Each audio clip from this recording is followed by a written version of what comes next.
Hello everyone, this is Jyoti, your favorite educator, the teacher of English and Psychology.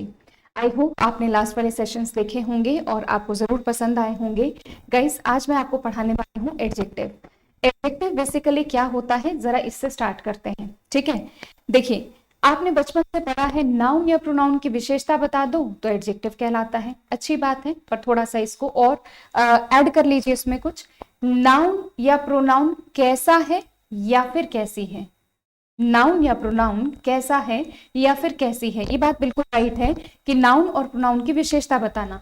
But noun या pronoun कैसा है या फिर कैसी है. मैं कैसा हूं, आप कैसे हैं, क्लास कैसी है, बिल्डिंग कैसी है, रेस्टोरेंट कैसा है, या फिर स्कूल कैसा है, कॉलेज कैसा है, जैन लर्निंग एकेडमी कैसा है.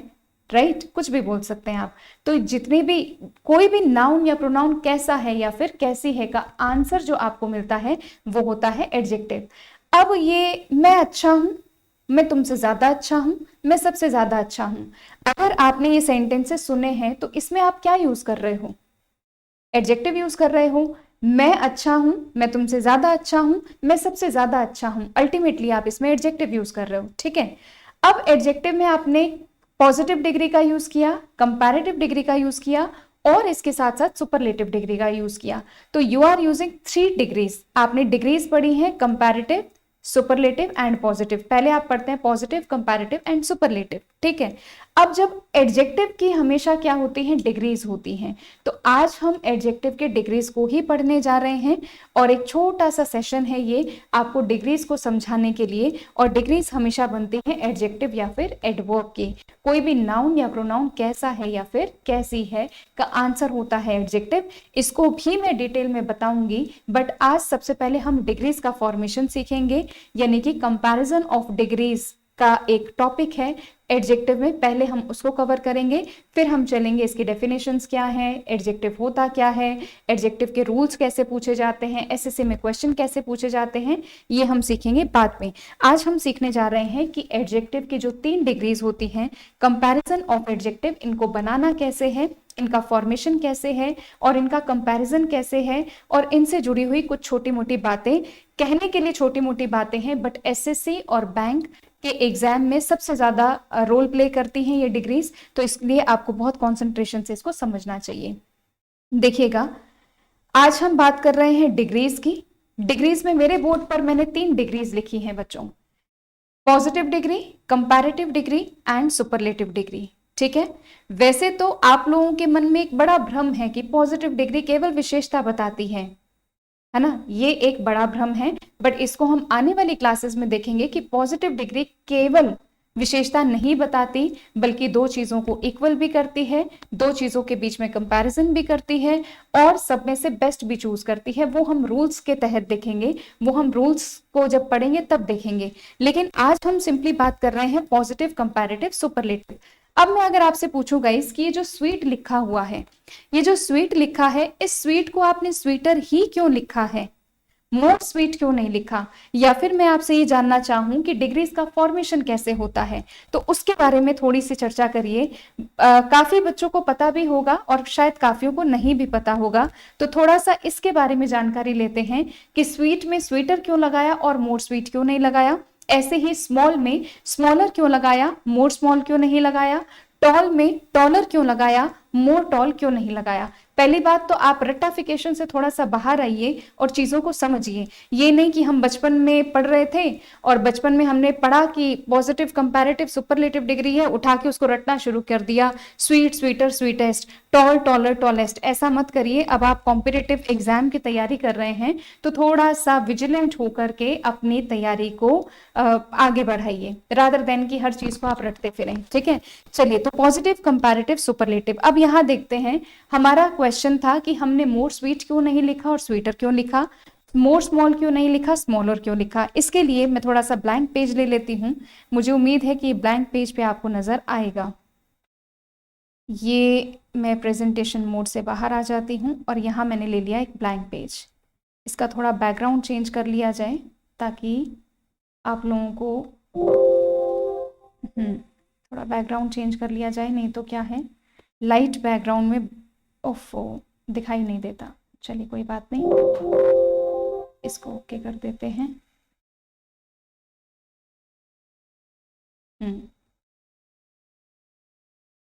बैकग्राउंड ये वाला ले लेना चाहिए, ग्रीन वाला। ग्रीन वाले में पढ़ने में स्टूडेंट्स अच्छा पढ़ लेते हैं। Let me try this dark green. Perfect. चलिए स्टूडेंट्स, अभी आपको ओवरव्यू तो समझ में आ गया है कि हम पढ़ने क्या जा रहे हैं। ज़रा स्टार्ट करेंगे। आज हम देख रहे हैं comparison of degrees. Comparison of degrees के लिए मैं आपके सामने बोर्ड पर क्या लिख रही हूँ, 3 डिग्रीज लिख रही हूँ। पहली डिग्री है पॉजिटिव डिग्री, दूसरी है कंपैरेटिव, और तीसरी हमारे पास है सुपरलेटिव। मैं थोड़ा सा साइड हो जाती हूँ। सुपरलेटिव, ठीक है। अब सबसे पहले आप ये समझिएगा कि डिग्रीज का फॉर्मेशन होता कैसे है। डिग्रीज का फॉर्मेशन कैसे होता है? डिग्रीज का फॉर्मेशन होता है ईआर लगा करके एंड मोर लगा करके। या तो आप ईआर लगाते हैं या फिर आप मोर लगाते हैं, या फिर एक तरीके की डिग्री होती है जो इरेगुलर होती है, जैसे गुड, बेटर, बेस्ट। आप गुड में गुडर तो नहीं लगाते हो, मोर गुड भी नहीं लगाते हो, तो गुड, बेटर, बेस्ट, तो इनको हम बोलते हैं रेगुलर। ऐसे ही बैड, वर्स, वर्स्ट। बैड का बैडर नहीं बनाते हो, मोर बैड भी नहीं बनाते हो, तो ये कंसेप्ट तो पहले से ही क्लियर है। तो डिग्रीज का फॉर्मेशन 2 तरीके से, ईआर और मोर, और एक प्रकार की डिग्रीज होती हैं जिनको हम कहते हैं इरेगुलर डिग्रीज। इरेगुलर तो स्टूडेंट्स याद ही करनी पड़ेंगी, और मैं आपके बोर्ड पर सारी इरेगुलर इंपॉर्टेंट डिग्रीज लिखवा दूंगी, ठीक है। तो ये है डिग्रीज का फॉर्मेशन, ईआर या फिर मोर। अब ईआर कब लगाना है और मोर कब लगाना है, इसकी चर्चा है आज के सेशन में। गाइस वाउल साउंड, वाउल्स आपने पढ़े होंगे। वाउल्स की बात करते हैं, ए, ई, आई, ओ, you. A, E, I, O, you. वैसे तो स्टूडेंट्स अगर मैं आपसे जानना चाहूं कि वाउल साउंड कितनी होती हैं, तो काफी सारी होती हैं। वो हमारा डिबेट नहीं है, उसे हमें जानना भी नहीं है। मोनोप्थोंग्स होता है, डिप्थोंग्स होता है, ये वाउल साउंड की कैटेगरी में आती हैं, उसको हमें नहीं जानना है। अब एक बार छोटे से रूप में देखेंगे वाउल्स और उनसे प्रोड्यूस होने वाली साउंड। बहुत डिटेल में नहीं, आई रिपीट कि होने को तो साउंड्स बहुत हैं, लेकिन हमें मोनोप्थोंग्स डिप्थोंग्स वाले सेशन में नहीं जाना है। हम सिर्फ बात कर रहे हैं वाउल्स, 4 साउंड की। देखियो ए, ई, आई, ओ, यू, इनसे प्रोड्यूस होने वाली साउंड कौन सी होगी? ए, ई, आई, ओ, यू कभी भी काउंट नहीं होगी। तो वाउल्स पड़े हैं 5, ए, ई, आई, ओ, यू, और इनसे प्रोड्यूस होने वाली साउंड है 4। हम सिर्फ 4 यहां पर वाउल साउंड की बात कर रहे हैं। मोनोप्थोंग्स डिप्थोंग्स बहुत ज्यादा साउंड्स जो हैं उन पर हम चर्चा नहीं कर रहे हैं, हमें इतना ही काफी है। ए, ई, आई, ओ, राइट। यू एक कॉन्सोनेंट साउंड है जो कि वाउल साउंड में काउंट नहीं होगा, ठीक है। अब यहां पर देखो कि जब भी हमारा एक रूल बनता है, ये हो गई हमारे पास वाउल साउंड्स, ठीक है, इसको हमने बोल दिया वाउल साउंड्स। जैसे ही मैंने बोला वन वाउल साउंड, इसको हम इंग्लिश में बोलते हैं वन सिलेबल। वन सिलेबल, ठीक है। अब आप पूछोगे मैडम वन सिलेबल क्या है? अगर आप मुझसे पूछो मैडम ये वन सिलेबल क्या है, वन सिलेबल यानी कि किसी भी वर्ड से प्रोड्यूस होने वाली वाउल साउंड। जैसे मैंने यहां पर लिखा, देखो रेड लिखा, रेड, ए, रेड, रेड लिखा, तो इसमें से कितनी वाउल साउंड प्रोड्यूस हो रही है? एक, रेड। ऐसे ही पहले वाली स्लाइड पे हमारे पास क्या था? स्मॉल था, कितनी साउंड थी? एक, स्मॉल, ओ, टो, ओ, रेड, ए, एक। तो एक वाउल साउंड का मतलब है वन सिलेबल। और जिस भी शब्द में एक सिलेबल आ जाएगा, जिस भी शब्द में एक सिलेबल आ जाएगा वहां आप यूज करिए ईआर। क्लियर है क्या? One vowel sound is equals to one syllable. I repeat, एक वाउल साउंड एक सिलेबल कहलाएगी, और जहां जहां एक सिलेबल आएगा वहां पर आप यूज करेंगे ईआर। अभी मैं आपको बहुत सारे एग्जांपल्स दिखाने वाली हूं, ऐसा नहीं है कि खाली बोल दिया है, अभी हम पढ़ेंगे। और जैसे ही एक से ज्यादा साउंड आ जाए वहां पर हम लगा देंगे ईआर। यहीं पर अगर more than one vowel sound, more than अगर वन वाउल साउंड आ जाए तो वहां पर हम लगा देंगे, यहां पर more than one vowel sound यानी more than one syllable, more than one syllable, और अगर मोर देन वन सिलेबल है तो वहां पर हम लगाने वाले हैं मोर। अब अपन थोड़ा सा स्लाइड्स में लिखे हुए एडजेक्टिव्स पर चर्चा करते हैं। चलिए चेक करते हैं स्लाइड नंबर 1। स्लाइड नंबर 1 में देखिएगा स्टूडेंट्स, मैंने लिखा है स्वीट, स्वीट, स्वीट। देखो दो वाउल हैं, ई और ई, दो वाउल हैं लेकिन साउंड एक ही प्रोड्यूस कर रहा है, राइट।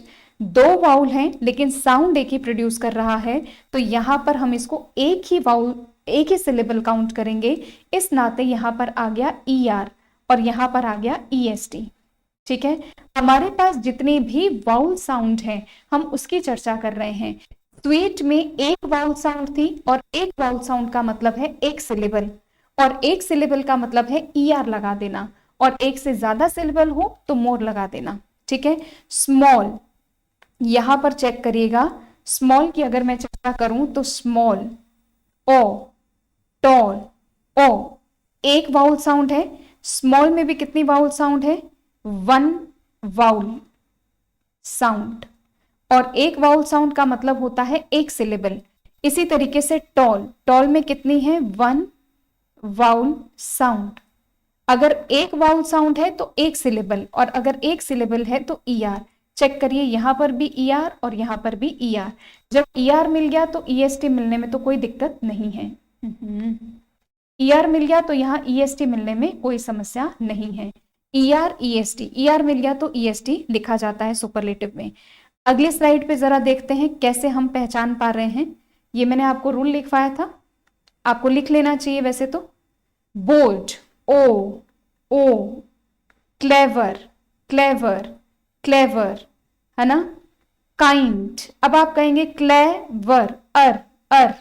अब आपके मन में जरूर, कईयों के मन में डाउट होगा कि मैडम यहाँ तो दो वाउल साउंड हैं, है ना, दो वाउल साउंड है, डाउट होगा।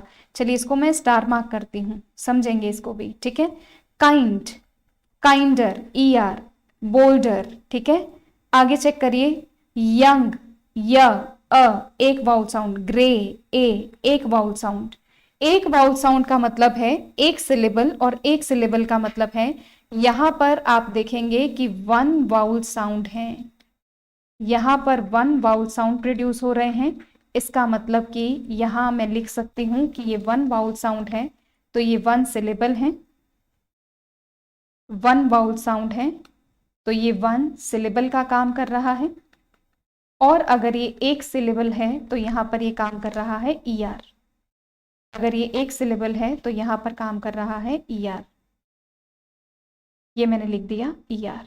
ठीक है, तो one vowel sound is equals to one syllable is equals to E R. यहां पर दोनों में ही क्या है? वन वाउल साउंड का यूज है। ठीक है, चलिए आगे देखते हैं। Brave, fine, white. अब थोड़ा सा इसकी बात कर लेते हैं। अब इसमें, अब आप इसको ब्रेव वे तो नहीं पढ़ते हो, फाइन ने तो नहीं पढ़ते हो, वाइटे तो नहीं पढ़ते हो, आप पढ़ते हैं वाइट, आप पढ़ते हैं फाइन, आप पढ़ते हैं ब्रेव। लेकिन फिर भी आपकी सुविधा के लिए मैं 2-3 रूल और लिखवा देती हूं। देखो, जब इसकी बात चली ही है, जब बात चली है तो दूर तलक जाएगी, तो फिर हमें समझ लेना चाहिए, इसके रूल को भी समझ लेना चाहिए। चलिए मैं फिर से एक ब्लैंक पेज लेती हूं, और ब्लैंक पेज पर मैं आपके लिए क्या लिख रही हूं? ये ई का कंसेप्ट लिख रही हूं, वर्ड्स एंडिंग इन ई। ऐसे वर्ड्स जो ई से एंड होते हैं will not produce, will not produce any vowel sound. मैंने फिर से पढ़कर बताती हूं, आप ब्रेव पढ़ते हैं, ब्रेवे नहीं पढ़ते हैं, फाइन पढ़ते हैं, फाइने नहीं पढ़ते हैं। ऐसे वर्ड्स जो ई से एंड होते हैं उनमें से पहली बात, not produce any vowel sound. अगर वाउल साउंड प्रोड्यूस करेगा भी, पहली बात करते ही नहीं है, तो वहां पर हम उसको काउंट भी नहीं करेंगे। वाउल जरूर है लेकिन साउंड नहीं है। चेक करिएगा, वाउल जरूर है लेकिन साउंड नहीं है। This is brave, this is fine, this is white. तो यहां पर आपके पास वाउल जरूर है, ई ई ई जरूर है लेकिन उसका साउंड नहीं है। जब साउंड नहीं है तो यहां पर इसका मतलब वन वाउल हो गया, वन वाउल ने प्रोड्यूस किया वन सिलेबल, ठीक है, क्योंकि ई तो काउंट होता ही नहीं है, और वन सिलेबल का मतलब हो गया ईआर। क्लियर है सबको? तो ब्रेव से हमने बना दिया ब्रेवर, फाइन से बना दिया फाइनर, और वाइट से बना दिया वाइटर। आई होप ये कंसेप्ट क्लियर होगा। बढ़ते हैं जरा आगे, नेक्स्ट स्लाइड पर चलते हैं। नेक्स्ट स्लाइड, तो ये ई वाला कंसेप्ट समझ में आ गया, ये आपका रूल नंबर 2, आप लिख लीजिए इसको। चलिए लार्ज, अब चेक कर लें कितने सारे हैं। लार्ज, आप इसको लार्जे तो नहीं पढ़ते हो ना, लार्जे, एबले, नोबले, वाइजे ऐसे नहीं पढ़ते हो, हमेशा से आपने पढ़ा है लार्ज, एबल, नोबल, वाइज, है ना, वाइज। तो लार्ज, लार्ज आ एक साउंड, एबल एक साउंड, नोबल ओ एक साउंड, वाइज आई एक साउंड, राइट। तो लार्ज, एबल, नोबल, वाइज सब में एक वाउल साउंड प्रोड्यूस हुआ। अगर एक वाउल साउंड प्रोड्यूस हो गया है, एक वाउल साउंड प्रोड्यूस हुआ यानी एक सिलेबल, और एक सिलेबल का मतलब है ईआर। तो इसीलिए हमने लार्ज से बना दिया लार्जर, एबल से एबलर, नोबल से नोबलर, सॉरी माफी चाहूंगी, लार्ज से बनाया लार्जर, एबल से एबलर, नोबल से नोबलर, और इसी तरीके से वाइज से वाइजर। जब हमें ईआर मिल गया है तो हमें यहाँ इसकी प्रॉब्लम नहीं है। Larger, largest, abler, ablest, nobler, noblest, wiser, wisest, इसकी समस्या बिल्कुल भी नहीं है। ये प्रॉब्लम नहीं है कि ईएसटी लगाएं कि नहीं लगाएं, ये हमें पहले से ही कंफर्म्ड है। ये वाली स्लाइड भी सबको क्लियर हो गई? इसको काउंट करना है क्या? पिछली स्लाइड में देख लो, words ending in E will not produce a vowel sound, will not count as a vowel sound, तो उसको सिलेबल में काउंट भी नहीं करेंगे। बढ़ते हैं नेक्स्ट स्लाइड पर। अब देखो, हैप्पी आया, इजी आया, हैवी आया। आप कहोगे है पी, ए और ई, ए और ई। आप बोलोगे मैडम दो वाउल हो गए, ई ई ई ई ई जी, ई जी, ई और जी दो वाउल हो गए। हैवी फिर से दो हो गए, लेकिन अब इसके लिए भी एक रूल लगेगा, वो भी मैं लिखवा देती हूं। रूल नंबर 3, चेक करिएगा, rule number 3, words ending in Y, in Y, Y से एंड हो रहा है, वर्ड्स एंडिंग इन वाई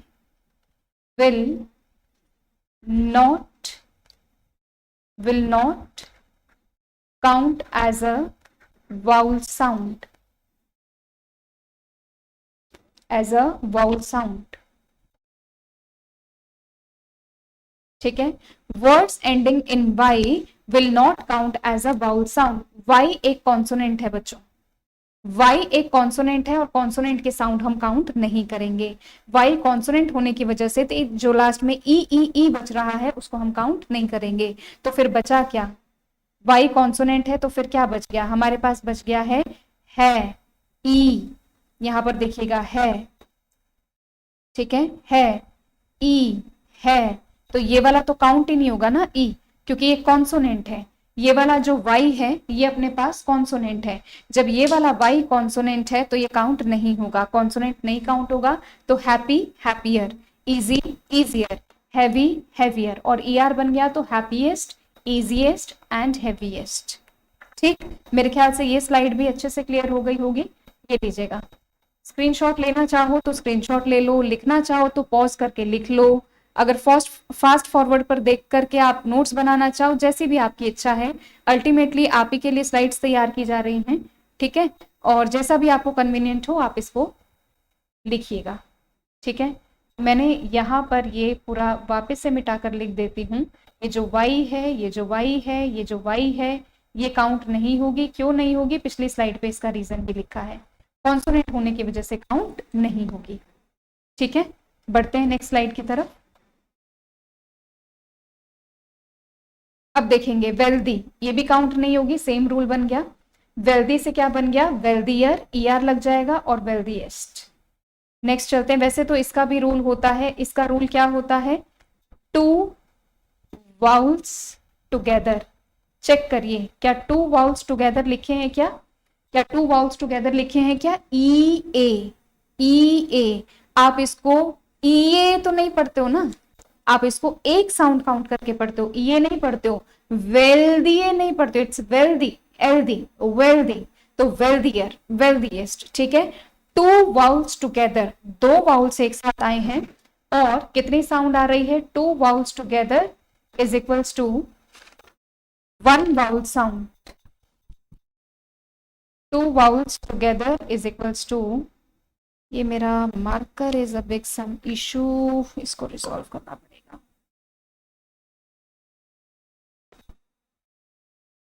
एक मिनट स्टूडेंट्स,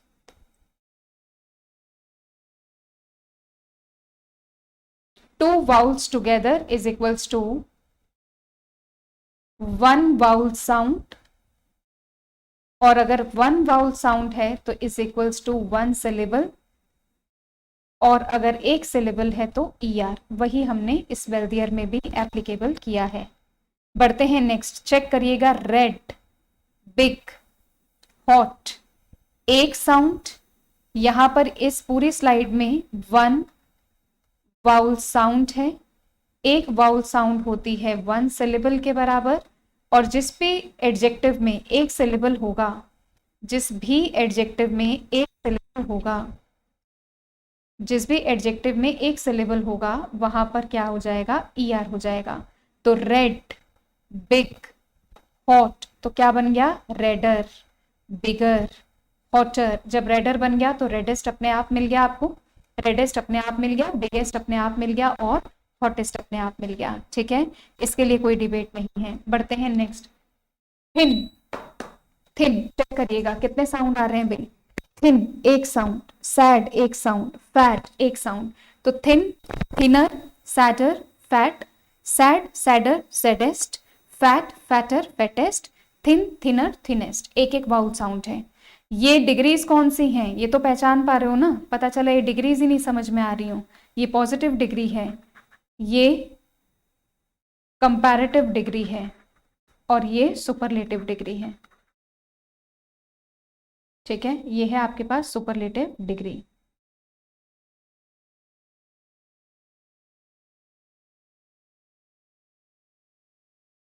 मुझे लगता है इस मार्कर का कुछ करना होगा, चलो कोई बात नहीं, अभी तो सेशन कंटिन्यू करेंगे, बीच में रोकेंगे नहीं, ठीक है।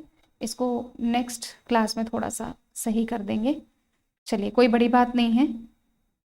फिर से देखिएगा, positive degree, comparative degree and superlative degree, check करिएगा, ब्यूटीफुल, ब्यूटीफुल, ये तो समझ में आ गया कि एक से ज्यादा वाउल साउंड है, ये तो बहुत निश्चित हो गया है कि एक से ज्यादा वाउल साउंड है। अगर एक से ज्यादा वाउल साउंड है तो ईआर नहीं आएगा, मोर आएगा।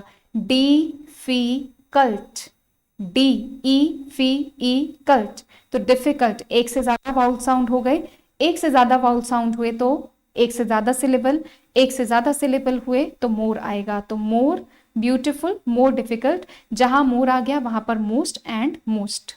चलिए नेक्स्ट स्लाइड, इंडस्ट्रियस, ई ड अ स्ट्री ट्री अस, चार वाउल साउंड आ रहे हैं तो मोर लगा दिया।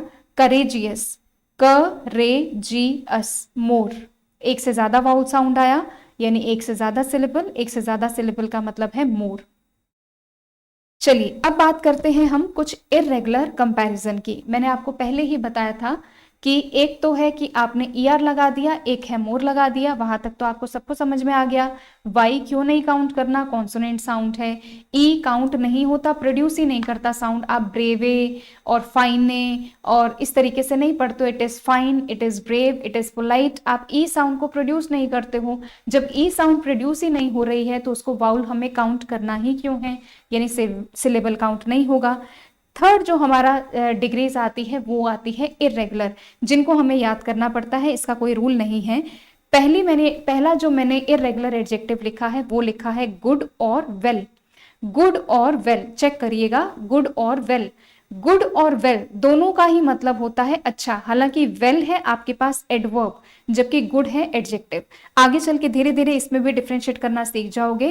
गुड एक एडजेक्टिव है, वेल एक एडवर्ब है, गुड और वेल का कंपैरेटिव डिग्री बन गया बेटर और बन गया बेस्ट। ये याद करना पड़ेगा, इसका कोई ऑल्टरनेटिव नहीं है स्टूडेंट्स, ठीक है। बट मैं आपको बता देती हूँ क्या क्या। ये देखिएगा, बैड, एविल, इल, ये डिग्री कौन सी बन गई भाई, बैड, एविल, इल, ये बन गई पॉजिटिव डिग्री। ये हमारी दूसरी आ रही है कंपैरेटिव डिग्री, कौन सी, वर्स्ट। और ये हमारी वर्स्ट जो है ये है हमारे पास सुपरलेटिव डिग्री।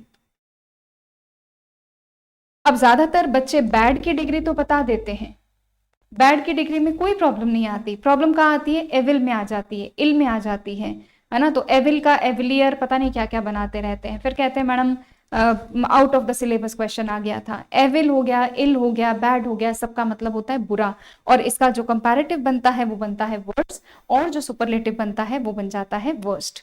चलिए जरा आगे देखते हैं। Little, less, lesser and least. Little के दो कंपैरेटिव डिग्री हैं, एक तो लेस है और एक लेसर है। एडजेक्टिव के चैप्टर में जितना हो सके इन चारों कंसेप्ट को हम दूर करेंगे, इन चारों कंसेप्ट को अच्छे से समझकर इनके बीच का जो दूरी है ना इसको कम करेंगे। बहुत सारे क्वेश्चन आते हैं लिटिल से जुड़े हुए, लेस से जुड़े हुए, लेसर से जुड़े हुए एंड लीस्ट से जुड़े हुए। तो लिटिल के हाल फिलहाल आप सिर्फ इतना समझ करके चलिए कि लिटिल के दो कंपैरेटिव होते हैं, एक होता है लेस, एक होता है लेसर। इसका सुपरलेटिव डिग्री होता है लीस्ट। आपकी सुविधा के लिए जरा मैं लिख देती हूं यहां पर, ये आपके पास है पॉजिटिव डिग्री, पीडी लिख दो बच्चों, ये है कंपैरेटिव डिग्री और ये है सुपरलेटिव डिग्री। पीडी मतलब पॉजिटिव डिग्री, सीडी मतलब कंपैरेटिव डिग्री और एसडी मतलब सुपरलेटिव डिग्री। नेक्स्ट है हमारे पास लेट, और लेट के दो कंपैरेटिव डिग्री हैं, एक तो है लेटर और एक है लेटर। अगली क्लासेस में मैं आपको इनका डिफरेंस बताऊंगी, कब लेटर यूज करना है, कब LATTER लेटर यूज करना है, कब लीस्ट यूज करना है, कब लास्ट यूज करना है, इसका यूसेज। ये एक एक एडजेक्टिव को नेक्स्ट क्लास में समझेंगे। आज के लिए सिर्फ आप इतना तैयार करिए कि लेट की दो कंपैरेटिव, लेटर एंड लेटर, एक डबल टी एक सिंगल टी, दोनों का डिफरेंस अगली क्लास में, ठीक है। इसी तरीके से सुपरलेटिव डिग्री है लेटेस्ट और सुपरलेटिव डिग्री है लास्ट, इनका भी यूसेज हम एक एक करके समझेंगे। ये लेट तो मैंने करवा ही दिया है, ये हो गई आपकी पॉजिटिव डिग्री, ये हो गई आपकी कंपैरेटिव डिग्री और ये हो गई आपकी सुपरलेटिव डिग्री। आगे बढ़ते हैं गाइस। मच, देखो एक मैंने लिख दिया मच और एक मैंने लिख दिया मैनी, मच और मैनी।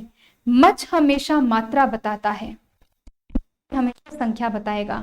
स्टूडेंट्स हैं तो वो मच हो जाएंगे या फिर मैनी हो जाएंगे, बहुत सारे स्टूडेंट्स बैठे हैं तो मच स्टूडेंट या मैनी, मैनी बोलोगे ना, काउंटिंग संख्या। ऐसे ही मिल्क की बात करें तो जो चीज हमें मात्रा बताती है, मिल्क मात्रा है, पानी मात्रा है, तो मच वाटर, मच मिल्क, है ना। तो मच शुगर, तो जितने भी अनकाउंटेबल नाउन है जो हमें मात्रा बताती हैं उनके साथ आप लगाओ मच, और जितनी भी संख्यात्मक चीजें हैं जो आपको नंबर्स के बारे में बताती हैं उसके साथ आप लगा दो मैनी। अब देखो मच और मैनी के दोनों कंपैरेटिव डिग्री सेम है और दोनों ही सुपरलेटिव डिग्री भी सेम है। चेक करिएगा, मच और many, more more and most most. लेकिन अगर मैंने बात की मच की तो आप कहिए कि मच मात्रा बताता है, जबकि मैनी क्या बताता है, नंबर बताता है। फिर से कहूंगी, इनको डिटेल जो डिस्कशन है इनका अगली क्लास में हम जरूर करेंगे। कब कहाँ कैसे यूज करना है, कैसे क्वेश्चन आएंगे, ये हमारे अगले सेशन को आप जरूर देखिएगा।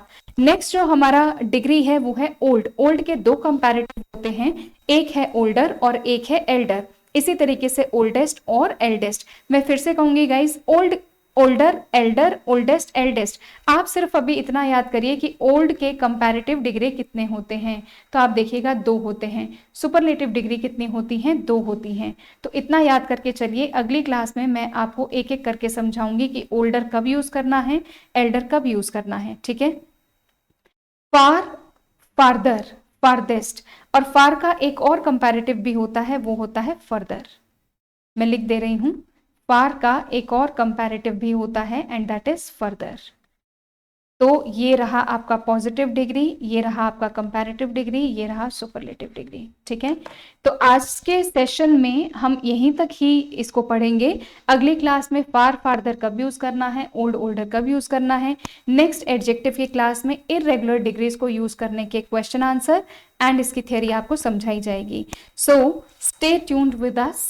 JN लर्निंग अकेडमी को ज़्यादा से ज़्यादा लाइक करिए, शेयर करिए और सब्सक्राइब करिए।